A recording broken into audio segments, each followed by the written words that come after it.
Welcome to the third video in my series of how to write a song. So far, we've learned how to write a chorus. This video is obviously for the verse. Future videos like bridge, pre and post chorus, melody, harmony, structure, lyrics, and so forth are in the works, so subscribe for those. As with the previous video, I have analyzed these 10 songs to get ourselves a pool of data. From that data, hopefully some patterns emerge, and from those patterns we can create some rules or guidelines to create a song. As mentioned in the last video, this list exists because I like every single song on the list, and because it's a diverse range of music, it means that if we can find any pattern that applies to every single one or the majority of these songs, then we know it's probably going to apply to most songs in most genres. I do want to make some predictions before we get started, and I highly suggest you do the same. If you make a prediction, regardless of how simple or complicated the prediction might be, you're going to subconsciously attach yourself to the answer. When you find out if you're correct, incorrect, or somewhere in between, you're going to have a much better chance of remembering this fact long term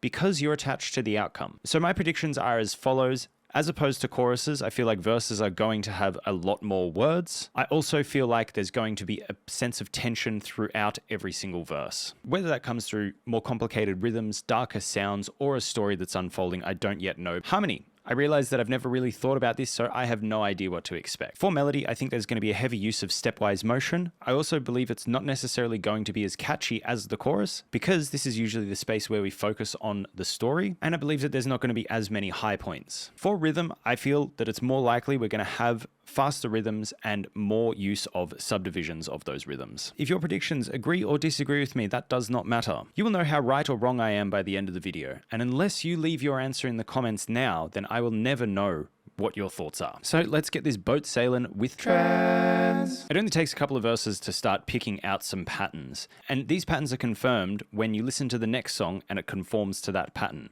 and then so does the next song, and the next song, and the next song. Side note, if you see a star next to one of these dot points, it's because I'm going to circle back to it later. So let's look at the commonalities that I found. The function of the verse was pretty much to give you context for listening to the rest of the song. It's designed to put you in a specific place or give you vital information about how you as the listener are involved with the song, or to share a story. There was a pervasive sense of tension in every single verse. The specific reasons for this will become obvious as we look at the harmonic, melodic, and rhythmic sections of this video. Point number 3, most verses had simple instrumentation. Most often it went down to just drums and bass with the vocals with a very light harmonic accompaniment. Number 4, empty space was used quite frequently. Number 5, the performances felt mostly intimate. Certain songs, it sounded like someone was shouting a story at you, but most of the times it felt like the singer was trying to give you an insight into their current emotional space. Number 6, most of the verses had absolutely no lyrical repetition. Number 7, the melodies tended to be complicated. In choruses, we're hopefully getting a simple, memorable, and repeatable melody. Verses don't serve the same function as a chorus, so it allows a verse melody to be longer and more complicated and more intricate. And this doesn't mean that it's going to be hard to connect to. It just means that usually a verse melody we need to hear a handful of times before we become familiar with it.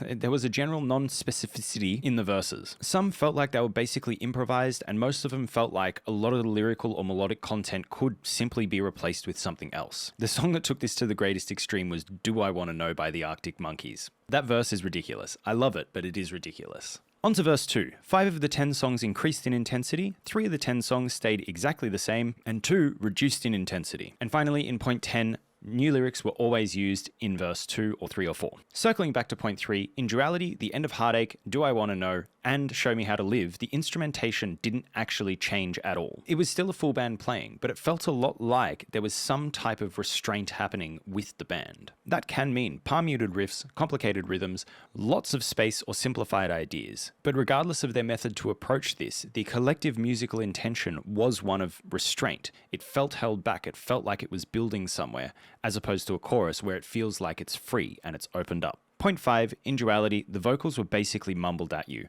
Or probably more accurately, it seems kind of like you're overhearing that crazy, angry person talking to themselves on the train. The first verse in Thriller was a very breathy, quiet performance. Do I Want to Know feels like you're in a lounge room with Alex Turner just having a chat. The first half of Show Me How to Live, to me, feels like you're sitting around having a drink with a mate and he just starts telling you this story that he has to get off his chest. I could go on, but the goal of a verse is to try and get you as a listener to emotionally buy into whatever the song is about. As soon as you've bought in, they want to take you to the big payoff, which is going to be the chorus. If you emotionally buy into a song, you connect to it. And people love feelings of intimacy or being on the inside and seeing that person's perspective or how they're experiencing the world. And people love this even if it's obviously faked. But this pattern of intimacy in the verse is there for a reason. Use it. Number 9, it is fantastic to have some type of variation in verse 2. It can be as simple as adding a new instrument or playing a new rhythm or something like this. Whatever you choose to do, it should feel like the song is growing. The first chorus should climax, and then it should step down for the second verse, but the second verse should feel like it's grown from the first verse. After that, the second chorus should climax bigger, and then the third chorus, or whatever the climax of the song happens to be, should feel like the biggest thing that we've heard so far. Don't force this, just keep the idea that it should be growing over time. And finally, 10, whilst all of these songs had new lyrics in the second and third and fourth verse, it is not mandatory that you do this. Lots of songs out there repeat the first verse. Personally, I prefer to write lyrics for the second verse because verse 1 is very rarely worth repeating. However, repetition is totally valid if you think it's what best serves your song. And all of this makes a lot of sense. The typical intention of a verse is to lay a foundation that juxtaposes the chorus. If you've got some hyper catchy verse that elicits all the traits of a chorus that we looked at in the last video, it stops functioning like a verse and you will likely find yourself trying to mash these two choruses together and call it a song, rather than having one cohesive idea that is a song. Harmony. This is what happened through our 10 lovely songs. 5 of the songs were simplified in the verse. Whether that meant using less chords or utilizing more space,